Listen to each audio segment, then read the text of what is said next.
Dari Gaza kita sekarang beralih ke utara nih, ke utara bumi Syam, ya ini di Turki. Ya. Media AS menyebut jet tempur buatan Turki kan muncul sebagai alternatif terjangkau dari pesawat jet F-35. Ini ada di Gaza Media, udah kita publish beritanya. Jet tempur generasi kelima buatan Turki atau namanya Kaan kini menarik perhatian internasional sebagai alternatif terjangkau pesawat F-35 buatan Amerika Serikat. Hal itu dilaporkan oleh media AS Newsweek pada Rabu 6 Agustus 2025. Pesawat tempur siluman tersebut dipamerkan dalam ajang Faro International Air Show di Inggris pada 22 Juli 2025, bulan kemarin ya. Salah satu pameran industri di dirgantara dan pertahanan paling bergengsi di dunia. Minat terhadap pesawat Turki Kaan terus meningkat khususnya dari negara-negara berkembang. Indonesia menjadi pembeli pertama setelah menandatangani kontrak pembelian 48 unit pesawat Kaan ya, jet tempur generasi kelima Kaan yang sudah diumumkan akan dibeli oleh Indonesia, udah ditandatangan kontrak sebanyak 48 unit. Berarti Indonesia udah memesan 48 pesawat tempur generasi kelima dari Turki ya. Hal ini ditandatangani pada 2025 di Istanbul. Penandatanganan kontrak tersebut menjadi tonggak penting bagi industri pertahanan Turki.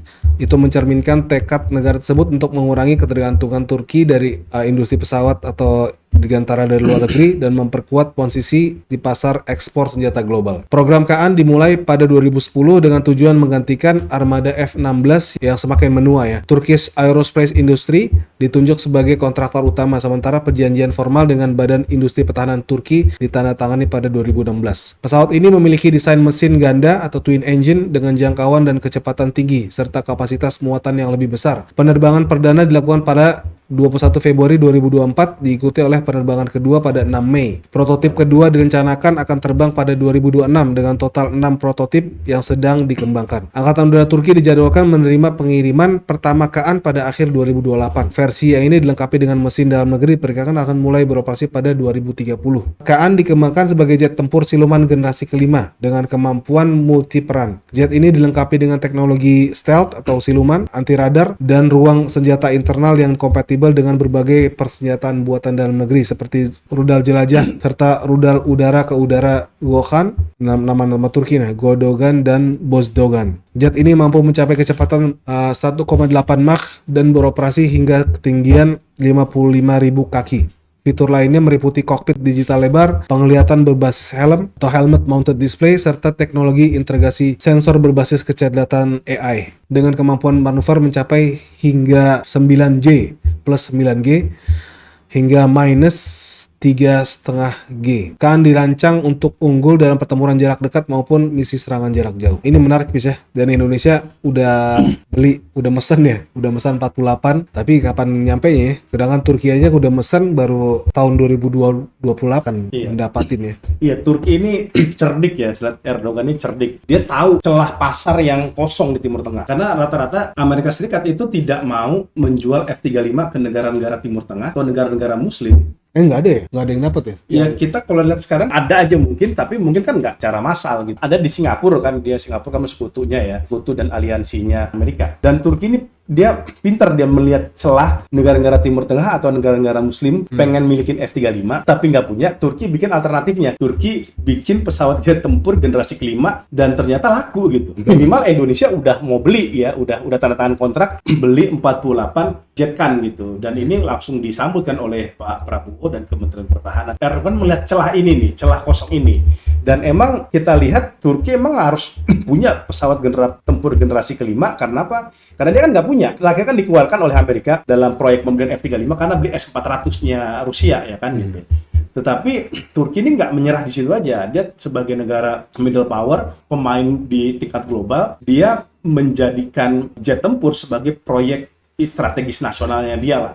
Setelah ada juga drone Bayraktar yang udah dimiliki oleh Turki gitu. Dan sekarang dengan memiliki jet tempur generasi kelima, posisi Turki sama nih dengan Rusia yang punya Sukhoi, dengan Cina yang kemarin pesawatnya berhasil nembak Rafale dalam perang India dan Pakistan. Dan ini ngeri-ngeri sedap tentu Israel sama Amerika. Ada pemain baru ya, Karena bukan hanya itu, Sur. Ini sebagai alternatif nih. Ini sebagai negara-negara lain, artinya kan nggak perlu beli F-35 nih. Dan harganya lebih terjangkau pasti. Kalau yang Cina F berapa? Dia Setara jet tempur generasi kelima, jet tempur yang paling top sekarang lah. Jet yang tempur yang generasi dibeli kelima. sama Mesir ya. Mesir sistem pertahanan udaranya yang mau beli, udah dibeli itu sama Pakistan. Soal Pakistan itu yang udah dibeli gitu. Nah, tetapi Turki kayaknya juga nggak penuhnya mau beli dari Cina gitu, sorry ya. Karena dia sebagai negara yang sekarang dianggap punya industri militer yang sangat bagus, dia harus punya produksi sendiri dong. Nggak hanya melulu dari negara-negara lain gitu. Dan ini ternyata KAAN ini kan diproduksi udah 1 dekade nih, jangan lupa.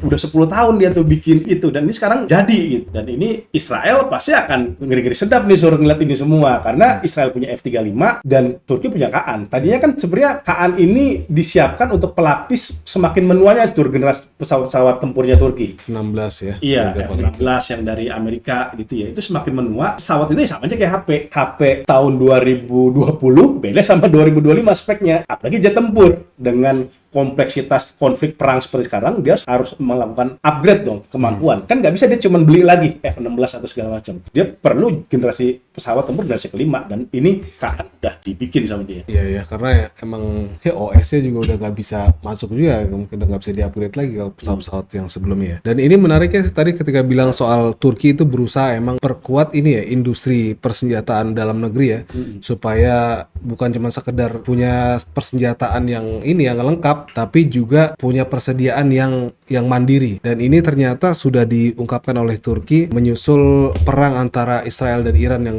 selama 12 hari itu ya, dan dengan sigap pihak Turki, dan ini dari kampus ya, Badan Akademi Intelijen Turki.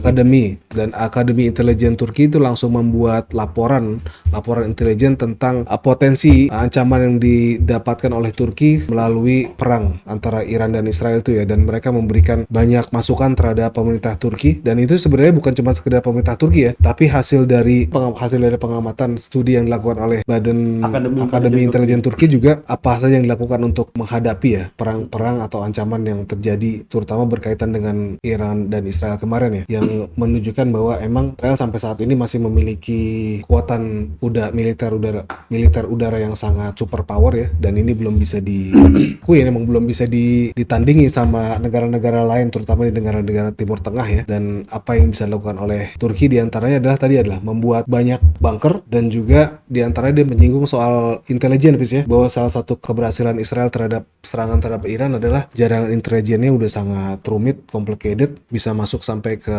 bagian-bagian masyarakat sipil di Iran ya, sehingga membuat banyak kerugian, terutama dalam menghabisi militer, bahkan ilmuwan nuklir di Iran itu sendiri. Apa kita bisa lihat dari laporan ini kan perang Iran Israel itu betul-betul ngasih pelajaran buat Turki. Kenapa tentara Israel itu warganya itu relatif dikit yang tewas dalam perang Iran lawan Israel? Karena dia udah punya sistem bunker. Mungkin juga bunker, dan ini juga subway kereta itu bisa dipakai juga sama dia. Iya, bahkan dalam perang lawan Hamdi kan juga sama. Relatif kan roket-roket Hamdi itu nggak begitu banyak kena ke sasaran sipil. Ya walaupun memang sasaran itu sebenarnya bukan sipil, tetapi Israel itu udah punya SOP. Punya SOP kan dia ada alarm, misalkan ada sistem bunker, rumah itu disiapkan bunker, ada titik evakuasi. Dia sistemnya udah berjalan lah. Turki ini belum punya. Di Iran juga belum punya kemarin kan? Iya, Iran juga belum punya gitu. Dan Turki belum punya. Nah, makanya ini kemarin Badan Akademi Intelijen Turki itu memberikan rekomendasi bahwa perang sama Israel ini bukan tidak mungkin pecah. Dan ini kan udah sering kita bahas berkali-kali dalam podcast ini, bahkan dalam beberapa kesempatan kita membahas soal Turki, Palestina, Iran, Israel. Ini bukan tidak mungkin sebenarnya Israel itu ingin menyasar Turki. Apalagi Turki bikin KAAN nih. Ini akan meningkatkan kapasitas geopolitiknya Turki kan, karena selain Indonesia itu Mesir, Azerbaijan, Ukraina itu udah melirik nih pesawat tadi ya, pesawat jet tempur KAAN gitu. Bukan tidak mungkin ini Israel akan menyerang untuk menghancurkan proyek kekuatan militernya Turki. Makanya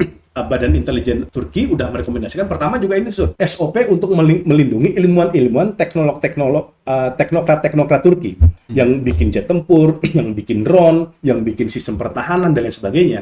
Turki mungkin saja dia udah punya SOP-nya, tetapi ketika melawan Israel dalam konteks Iran, kita melihat ya, kenapa Israel itu bisa membunuh jenderal-jenderal Iran, karena udah begitu sangat kuat dia menyusup ke lapisan masyarakat, ke tubuh militer dan pertahanan yang ada di Iran. Nah, ini menjadi early warning system bagi Turki. Bukan tidak mungkin kasus itu juga bisa kejadian. Ilmuwan Turki juga bisa diserang ya. Kalau konteksnya kalau Iran itu nuklir, Turki ini industri pertahanan. Kemudian juga kedaulatan untuk memiliki sistem komunikasi yang jinin dibikin dari Turki. genuine yang dalam negeri lah ya. Iya, kalau model kayak WhatsApp gini kan udah bisa kebobol nih. Hmm.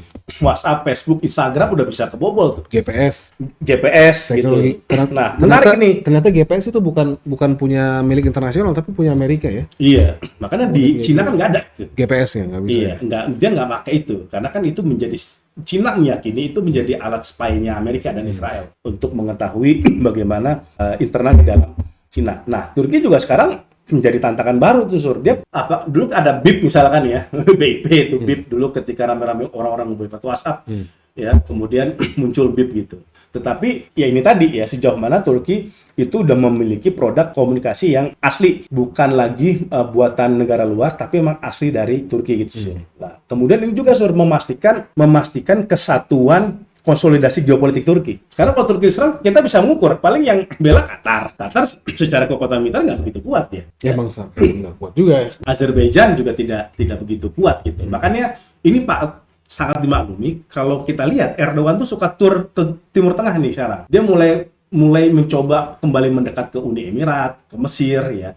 Yang lebih persimpangan taktis strategis sih gue lihat, bukan aliansi ideologis. Agar ketika konfrontasi ini pecah, Sur, dia udah punya backup dukungan diplomatik. Kita juga melihat rencana Israel juga nyerang Turki ini bisa jadi untuk menghabisi ongkos ekonominya Turki, Sur. Turki punya 90 juta penduduk, Istanbul itu 10 juta. Katanya kalau malam siang itu bisa 15 sampai 20 juta. Gimana kalau perang itu terjadi di siang hari. Nah, ini memang kalkulasi yang akhirnya dibikin laporan oleh Akademi Intelijen Turki bahwa ini harus dipersiapkan oleh pemerintahan Erdogan untuk mengantisipasi kemungkinan terjadinya perang meletus dengan Israel. Ini sebuah langkah yang harusnya emang berharga ya. Kemarin perang antara Israel dengan Iran menjadi modal berharga bagi banyak pihak kan.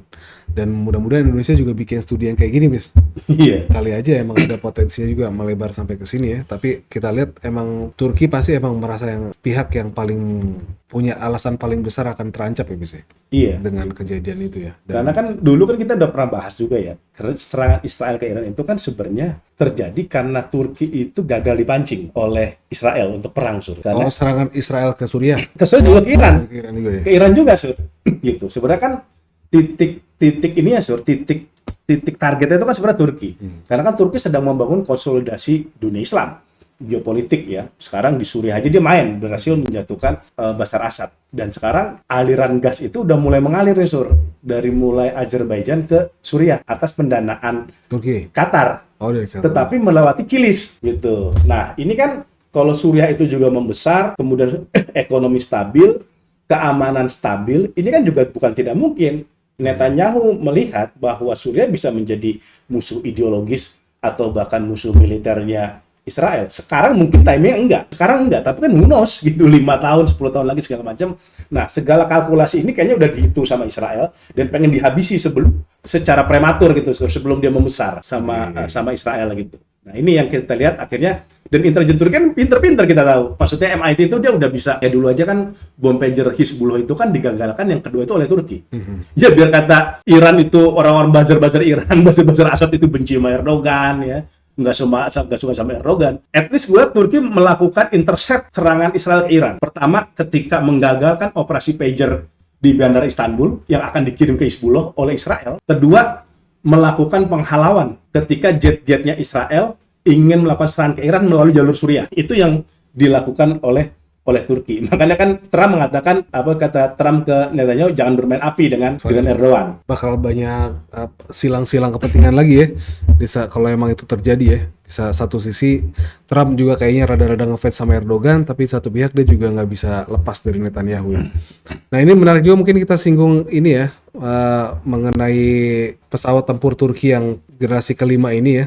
Yang kalau diceletukin ini, kalau mendiang PM Turki Necmettin Erbakan dan juga mantan Presiden Amerika Indonesia lah ya, Presiden Indonesia keempat ya, B.J. Habibie itu masih hidup, mungkin kerjasama pembuatan pesawat tempur generasi kelima ini udah terjadi sejak lama, Bis ya. Di sana kita tahu kalau mereka keduanya pernah sama-sama kuliah di Jerman, pernah ada adegan mereka ketemu di musola Mas ya, sejak masih kuliah ya. Dan bukan aneh sebenarnya, menarik ya, kedua pihak ini emang punya kecocokan, perbedaan yang mencocokkan, karena Necmettin Erbakan itu lebih ke profesor yang ahli di bidang mesin combustion engine kata kalau nggak salah. Sedangkan Habibie ini ya di bidang pesawat ya, terutama di bagian Sayapnya. metalurgi. Dia kan ahli metalurgi ya, di ya bahan-bahan metalurgi, dan ini bisa menjadi itu bisa kalau emang kedua-duanya rahimahullah masih hidup ya. Oke, mungkin itu dulu teman-teman. Update dari kita berdua. Mudah-mudahan yang kita tunggu-tunggu ya ini selalu kita ulang-ulang lagi ya. Kemenangan bagi saudara-saudara kita di Gaza, yang berarti kelegaan atau mereka bisa beristirahat dari gempuran laksida yang terus dilakukan oleh penjajah Israel ya. Yang kita tunggu-tunggu sebuah berita besar tentang kemenangan rakyat Gaza, yakni dalam kesepakatan atau penghentian perang di Gaza.